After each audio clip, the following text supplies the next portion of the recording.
Olá, meu nome é Charlene Stutz, sou psicóloga, especialista em terapia cognitivo-comportamental e hoje vamos conversar um pouco sobre a síndrome do pânico. No último vídeo falamos sobre a ansiedade. Vimos que é algo normal, mas que pode piorar e levar a diversos transtornos, e a síndrome do pânico é um destes.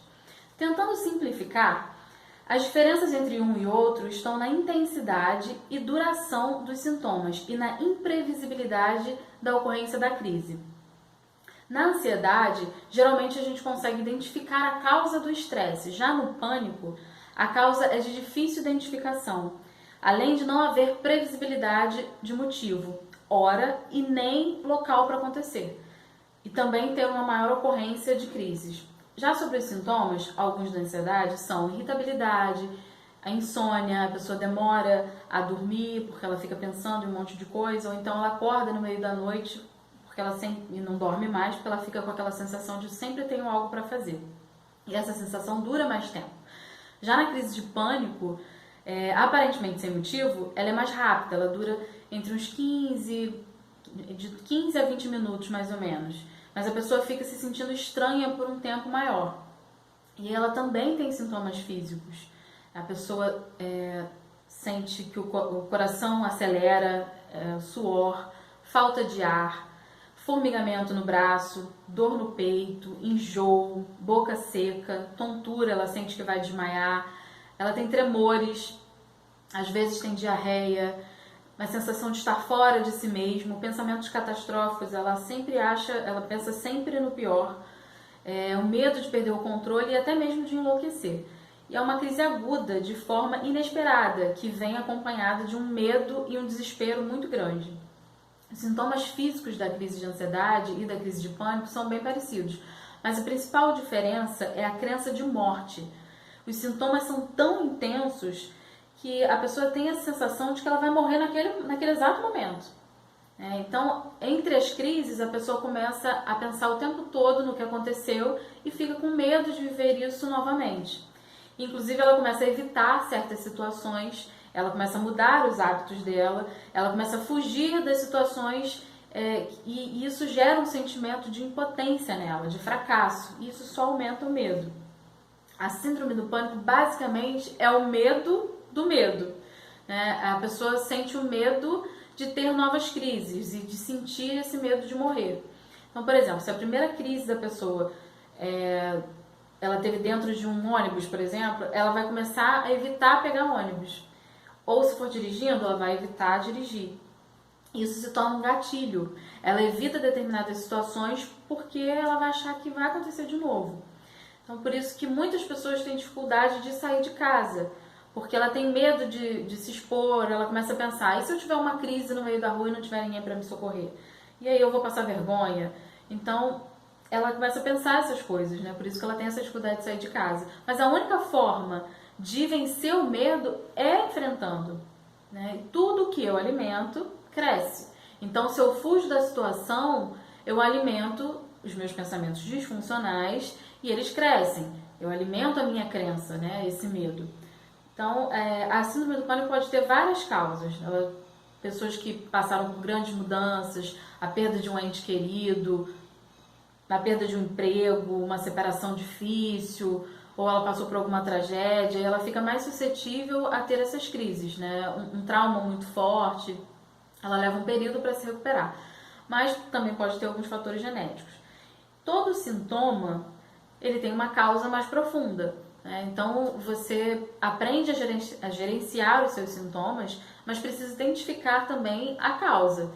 Talvez algum trauma de infância que fez você ficar assim. Então, mesmo que você já tenha ido ao médico, né, ao psiquiatra, e você esteja usando alguma medicação, é importante também você fazer terapia, para você poder descobrir a raiz do problema, né? Então, o sintoma é um sinal do nosso corpo de que algo do passado, ou até mesmo algo recente, não está bem. Então, a pessoa pode desenvolver até uma fobia específica de algum lugar ou de alguma coisa, se isso for piorando. Então, eu já atendi uma pessoa, por exemplo, que tinha fobia de estar dentro da sala de aula, de escola. E aí ele estava num outro lugar, só que tinha cadeiras, né, de escola. E ele começou a se sentir angustiado só de olhar para aquelas cadeiras. Ele nem estava dentro da escola, mas assim, ele já sabia que ele tinha aquela fobia. Agora, tem pessoas que nem sabem. Então, às vezes, elas estão em algum lugar e alguma coisa que foi falado ou que ela viu desencadeia uma crise, né? Porque ela ainda nem identificou qual é o motivo. Então, ela lembra, né, alguma coisa que a pessoa falou, alguma coisa que ela viu, traz alguma memória e desencadeia essa crise. A crise ela é muito sofrida, mas ficar em casa também é. Então, eu só estou trocando, na verdade, um sofrimento pelo outro. Né? Tem pacientes que vivem anos, passam anos sem sair de casa, porque tem diarreia, né? Pessoas que perdem o emprego porque elas não conseguem mais sair, não conseguem ir, começam a ter crise dentro do trabalho, aí param de ir para o trabalho, perdem o emprego. Então, assim, sair da zona de segurança é difícil, mas você vai ver que você consegue suportar. Aos poucos você vê que a crise é ruim, é horrível sentir, sim, mas muitas pessoas, inclusive, vão parar até no hospital, porque elas acham que estão tendo um ataque do coração. Ela vai lá, faz um eletro, faz exames e ela vê que não tem nenhum problema no coração, porque ninguém morre de pânico, né? Então isso vai passar, isso não é uma situação perigosa. Então o seu próprio corpo ele vai voltando, você tem a crise e ele vai voltando ao normal porque ele identifica que é uma ameaça falsa, né? Não é um perigo de morte. Então você pode aprender maneiras de lidar com isso e superar. Como eu já falei, existem algumas técnicas, alguns tratamentos, como a respiração diafragmática, que a gente citou no outro episódio, relaxamento, exposição aos desconfortos físicos, desensibilização. Essas são algumas técnicas que a gente pode utilizar para o tratamento da síndrome do pânico. E como que os familiares e os amigos podem ajudar? O mais importante é conhecer e saber o que é, para não julgar. Não é porque não tem uma causa física ou orgânica que é frescura. Então, só de você não menosprezar o que a pessoa está sentindo, já ajuda. Se você não sabe o que fazer, só de não atrapalhar e não falar coisas que não vão acrescentar, já é bom. Então, a incompreensão da família leva a pessoa que tem síndrome do pânico a se sentir culpada, porque ela já não está dando conta de fazer o que ela fazia, de levar uma vida normal. Então, isso acaba piorando. Outra coisa que às vezes a família também faz é proteger demais, porque a pessoa não consegue sair de casa sozinha, então ela acaba protegendo e não incentiva a pessoa a enfrentar. Então a melhor maneira de superar o medo é o enfrentamento. Mas claro que não pode ser de qualquer maneira, não é de uma hora para outra, é aos poucos, senão piora e causa um trauma maior na pessoa. Então tem que ser planejado, aos poucos, que é até inclusive a técnica de dessensibilização. Por exemplo, você vai se expondo aos poucos, um passo de cada vez. Vou dar um exemplo. A pessoa teve uma crise e tem medo de pegar ônibus, por exemplo. Teve uma crise dentro do transporte público e ela não consegue mais sair. Então, ela vai aos poucos. Primeiro, num dia, ela vai se imaginar dentro do transporte público. Vai se imaginar saindo de casa. No outro dia, ela vai até o portão de casa. Aí, no dia seguinte, ela vai até a esquina. Depois ela vai até a padaria, e assim, um passinho de cada vez. E ela precisa valorizar esse espaço. Mas eu só fui até o portão. Não. Valoriza cada passo que você der. Entendeu? Que aos poucos você vai conseguir vencer esse medo e vai conseguir, por exemplo, voltar a andar de transporte público, sair de casa. Então, passo a passo, você vai conseguir.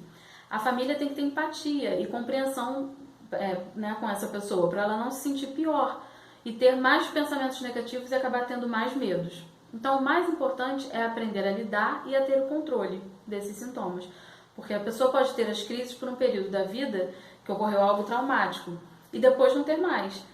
Porém, a gente não tem controle de tudo na vida, Por exemplo, o que a gente está vivendo hoje, essa pandemia, todo mundo está sujeito a sentir medo, a sentir angústia e até mesmo pânico, porque a gente não sabe, é o novo, é o inesperado. Então, o que você precisa fazer? É aceitar o que você está sentindo naquele momento e aprender a conviver e a controlar isso. Então, mais uma vez, busque ajuda.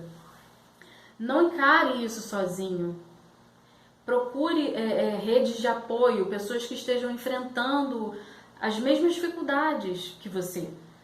E através da troca de experiências pode te mostrar que é possível enfrentar e não se entregar à síndrome do pânico e às suas crises. Esse foi o nosso vídeo de hoje. Eu espero que tenha ajudado de alguma forma. Fiquem com Deus, beijos e abraços virtuais e até semana que vem.